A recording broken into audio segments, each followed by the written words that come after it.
here we will look at the seller counteroffer. This is the ORP form 102, and we're on the forms platform at forms.orp.org. So there are two seller counteroffers, and I'll show you both. First, we start with the normal seller counteroffer. This will be used when the seller has one offer that they want to counter, a single offer. And that's counteroffer number one. And we have the property address here. We're countering a purchase agreement. Check that box.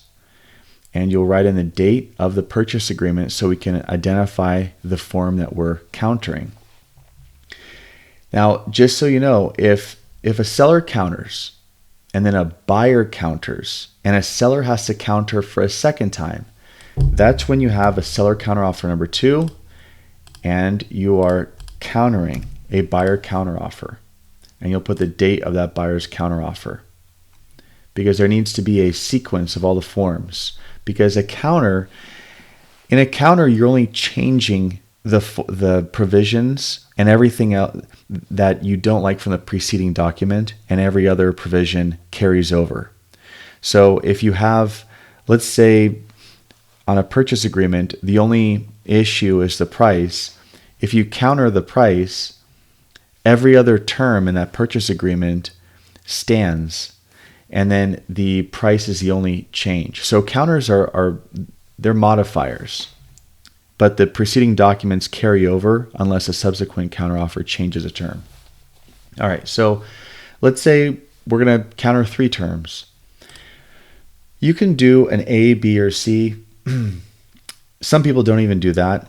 I think that, and there's a 1, 2, and 3. You can do either. I prefer the numerical sequence.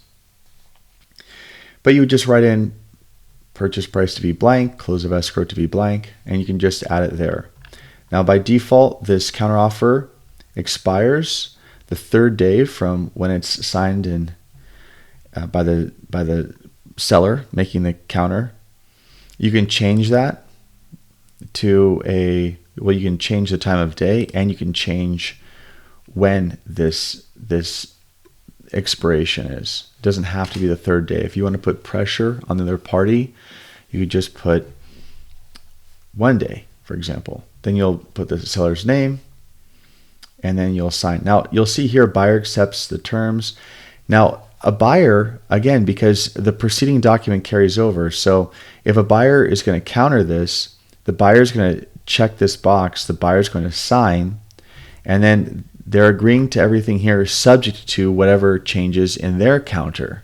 But all counters and purchase agreements need to be signed. It's just that the final counteroffer has the last terms. Those last terms supersede any prior terms.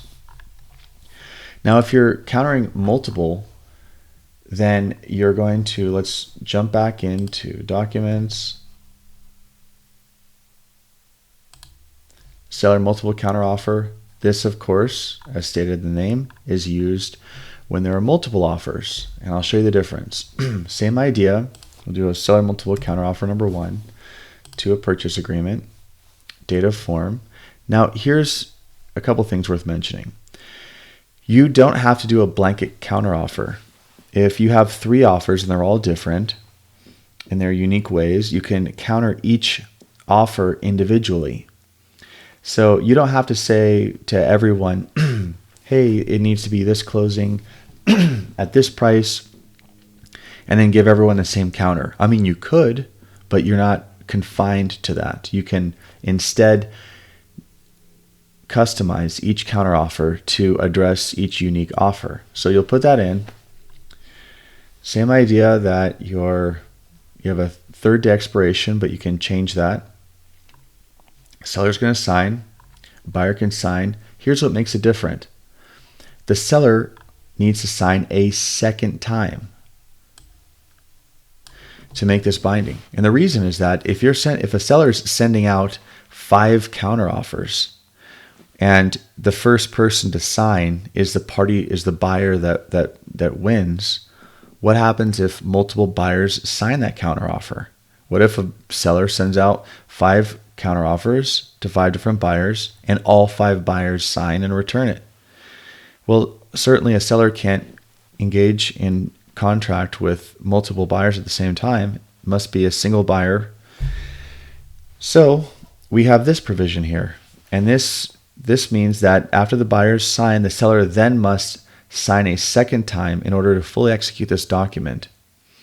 That way, if a seller gets multiple counteroffers signed by buyers returned back to them, the seller can then choose which of those the seller wants to proceed with. And by doing so, they're going to sign here, this section 5. That's the difference. The seller multiple counteroffer requires 2 seller signatures to protect the seller from accidentally going in a contract with more than one party. And that is the seller multiple counteroffer. We'll jump back here. You'll see both counters in here, seller counteroffer and seller multiple counteroffer. If you have questions, please leave a comment or email contact@oorp.org. Thanks for watching.